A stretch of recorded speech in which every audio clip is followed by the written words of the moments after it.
Doctor Jasim صاحب کے بقول کہ ہر وقت روزمرہ کے شیڈول کے ساتھ نوجوان خواتین انڈر اسٹڈیز میرے پاس آتی تھیں اور ان کی مثالوں کے بارے میں کچھ معلومات حاصل کرتی تھی۔ بہرحال ایک موقع پر ایک نوجوان خاتون زیر مطالعہ میرے پاس آئے۔ مزید کیا ہے دریافت کیا زیر مطالعہ کیا قرآن پاک میں کوئی واحد حصہ ہے جو خواتین پر حجاب کی پابندی یا پابندی کو ظاہر کرتا ہے؟ ڈاکٹر جاسم پہلے مجھے اپنے آپ کو پیش کرنے دو۔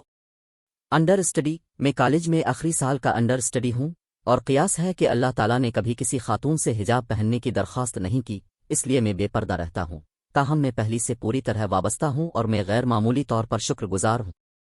اس کے لیے اللہ قادر مطلق ہے۔ ڈاکٹر جاسم ٹھیک ہے، مجھے ایک دو پوچھ گچھ پیش کرنے دو۔ انڈر اسٹڈی بے شک ظاہر ہے ڈاکٹر جاسم۔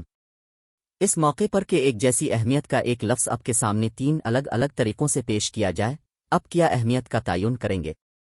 انڈر اسٹڈی مجھے کچھ نظر نہیں آتا۔ ڈاکٹر جاسم فرض کرتے ہوئے میری درخواست ہے کہ آپ مجھے اپنی کالج کی گریجویشن ڈگری دکھائیں۔ ایک بار پھر آپ نے کہا میں آپ کو مشورہ دیتا ہوں کہ آپ اپنے کالج کے گریجویشن کا نتیجہ کارڈ دکھائیں۔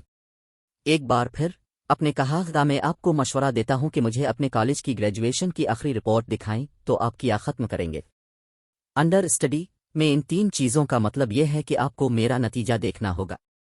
نیز ان تینوں باتوں میں کوئی ایسی چیز چھپی ہوئی نہیں ہے جو مجھے سوالیہ بناتی ہو۔ چونکہ ڈگری، رزلٹ کارڈ، آخری علمی رپورٹ سبھی بالکل وہی چیز دکھاتے ہیں جس کی آپ کو میرا نتیجہ دیکھنے کی ضرورت ہے۔ میرے حجاب کے سوال سے کیا تعلق ہے؟ ڈاکٹر جاسم اللہ تعالیٰ نے اسی طرح قرآن مجید میں تین ایسی مثالیں شامل کی ہیں جو عورت کے حجاب کی طرف اشارہ کرتی ہیں۔ سمجھنا حیران ہو کر وہ کیا ہیں اور کیسے؟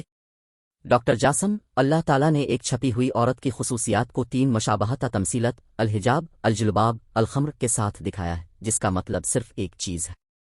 ان تینوں موازنہ کے بارے میں آپ کا کیا خیال ہے؟ انڈر اسٹڈی خاموش۔ ڈاکٹر جاسم یہ ایک ایسا نقطہ ہے جس پر کوئی تنازع نہیں ہے، بالکل اسی طرح جیسے اب ڈگری، رزلٹ کارڈ آخری تعلیمی رپورٹ کے ساتھ کریں گے، بالکل اسی چیز کو سمجھی۔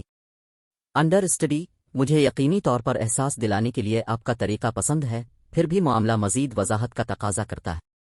ڈاکٹر جاسم چھپی ہوئی خواتین کی بنیادی خوبی اور ان کے غلاف کے سب سے اونچے مقامات کو اپنے سینوں پر رکھیں۔ والز ربان بخمہان علی جیوبان خدائے بزرگ و برتر کی طرف سے چھپی ہوئی عورتوں کی دوسری خوبی یہ ہے کہ اے نبی اپنی بیویوں اور چھوٹی بچیوں اور پیروکاروں کی عورتوں سے کہہ دو کہ وہ اپنے کفنوں کی بندش کو اپنے اوپر متوازن رکھیں۔ آئے نبی قل اپنی بیویوں اور لڑکیوں کے لیے خواتین المومنین یدین علین من جلبین۔ تیسری خوبی جو اللہ تعالیٰ نے مخفی عورتوں کے بارے میں بیان فرمائی ہے وہ یہ ہے کہ اگر تمہیں کچھ ماننا ہو تو کفن کے پیچھے سے مانگو۔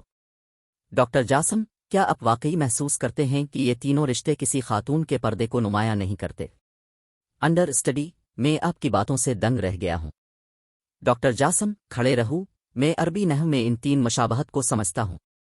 عربی گرامر میں الخمر اس کفن کی طرف اشارہ کرتا ہے جس سے ایک عورت اپنا سر ڈھانپتی ہے، لیکن اس کا مطلب سینے کو ڈھانپنا اور گھٹنوں تک جانا ہے۔ مزید برآں والجلباب ایک کھلی قمیص کی طرف اشارہ کرتا ہے جس پر سر ڈھانپنے والا حصہ گرا ہوا ہے۔ مزید یہ کہ اس کے بازو بھی بنائے گئے ہیں۔ ابھی اس کی بہترین مثال مراکش کی خواتین کی قمیض ہے جس میں ہڈ بھی ہے۔ بہرحال حجاب کسی بھی قیمت پر کفن کی علامت ہے۔ انڈر اسٹڈی در حقیقت میں سمجھتا ہوں کہ مجھے کور پہننے کی ضرورت ہے۔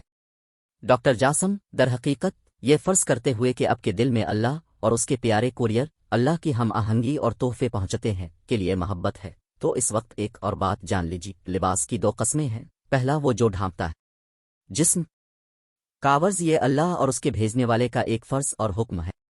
دوسرا روح اور دل کا احاطہ کرتا ہے، یہ دوسرا لباس پہلے سے افضل ہے، جیسا کہ اللہ تبارک و تعالی کا فرمان ہے، اور بہترین لباس عبادت کا لباس ہے، بالباس التقوی الطون خیر۔